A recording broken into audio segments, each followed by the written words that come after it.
What's going on, guys? This is Jet Talk Radio, coming back with my Week 9 Jets vs. Dolphins preview video. If you're new to the channel, make sure you like and subscribe with the notifications turned on so you could be entered in my After a Jet Win giveaway. We have my 1-6 New York Jets against the 0-7 Miami Dolphins. This is the New York Jet team that, let's face it, guys, they're a complete disaster. They have no idea what they're doing. If you're a New York Jet fan, you know what Jamal Adams means to this team. To hear that the Jets are listening to offers, it's heartbreaking to know that we're trying to get rid of a guy that is our cornerstone of our defense. So they were fielding offers to the Dallas Cowboys and the Baltimore Ravens. Teams knew that we weren't going to give them up cheap.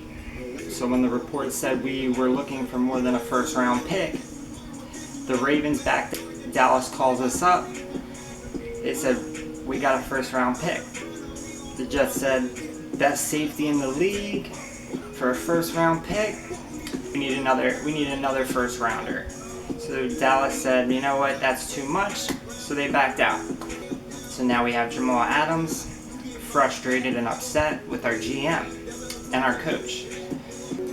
That doesn't bode well for the New York Jets. This is just another big distraction for this team.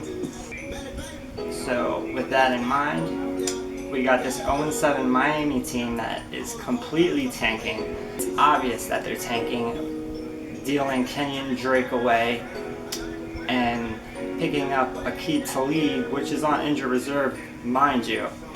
They pay $4 million of his contract, so the Rams get some cap relief. Aqib Talib on the bench the rest of the year. Now, why did they do that? Miami receives a 5th round pick. So the Rams get some cap relief. The Dolphins get worse. It's obvious this Miami team is selling their goods for draft compensation, similar to the New York Jets. Similar to the New York Jets in selling Leonard Williams to the Giants. The Jets did end up making out in that trade because the Jets ended up picking up a 3rd round and a 5th round pick. So looking more into the game injury-wise, the Jets have a ton of injuries.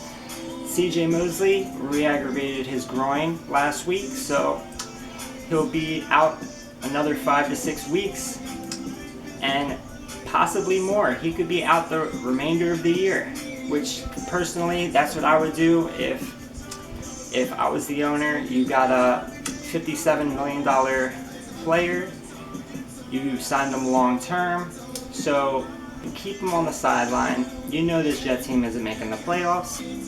Get him healthy for next year.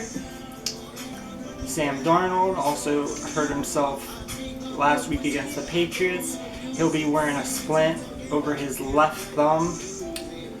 It's his non-throwing hand, so nothing to be worried about. He will be playing in Week 9 against the Miami Dolphins, so nothing to stress out about. It's his non-throwing hand, so we don't have to worry about that. He'll be wearing a splint through practice and the rest of the week, and he should be good to go. Just releasing Kelechi Osemele early on in this week, and Kelvin Beachum and Ryan Khalil both hurt and out this week.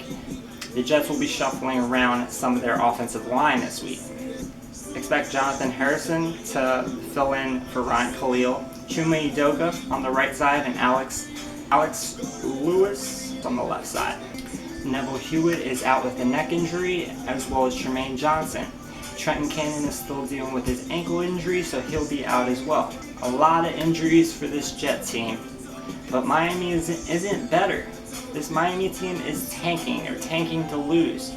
And this Jet team is trying for a win. So it would be an embarrassment if we lose to a team that is trying to lose. If we lose this week, we need to fire Adam Gase. Bottom line. They're not really fighting for much in this matchup. The only thing that they're fighting for is the #1 draft pick come this year. That's really what they're fighting for. If the Jets lose to the Miami Dolphins, they are the worst team in NFL. Frankly, that's really it. This is a game the Jets should win. Frankly, the Dolphins, they're taking the Dolphins by 3 in the point spread, so a lot of injuries. So what do I expect from this Jets team come this week? I expect us to run the ball often and early with Le'Veon Bell. Frankly, we didn't use him a lot last week. This is a 31st ranked defense in Miami against the run, so we have to run the ball effectively with Le'Veon Bell.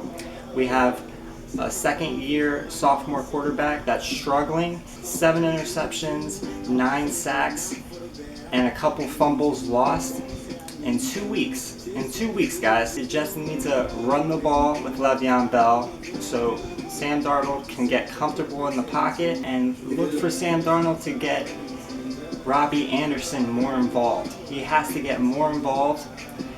And tight end Ryan Griffin. Look for Ryan Griffin to be getting the ball. This is a great tight end that had an explosive game last week. 2 touchdown passes for this tight end. Ryan Griffin is a beast. I expect Sam Darnold to throw him the ball. Let's get it. We gotta get this win. If we lose, we'll be the laughingstock of the NFL. If we lose, we will be the worst team in the NFL. So I'll leave it there. My final prediction, the Jets win 28-24. Make sure you like and subscribe. Don't forget to turn the notification bell on, guys. Entered in the After a Jet Win giveaway, guys. The notification bell has to be turned on. Don't forget to like and subscribe. This is your boy Jet Talk Radio. I'm out, son. Peace.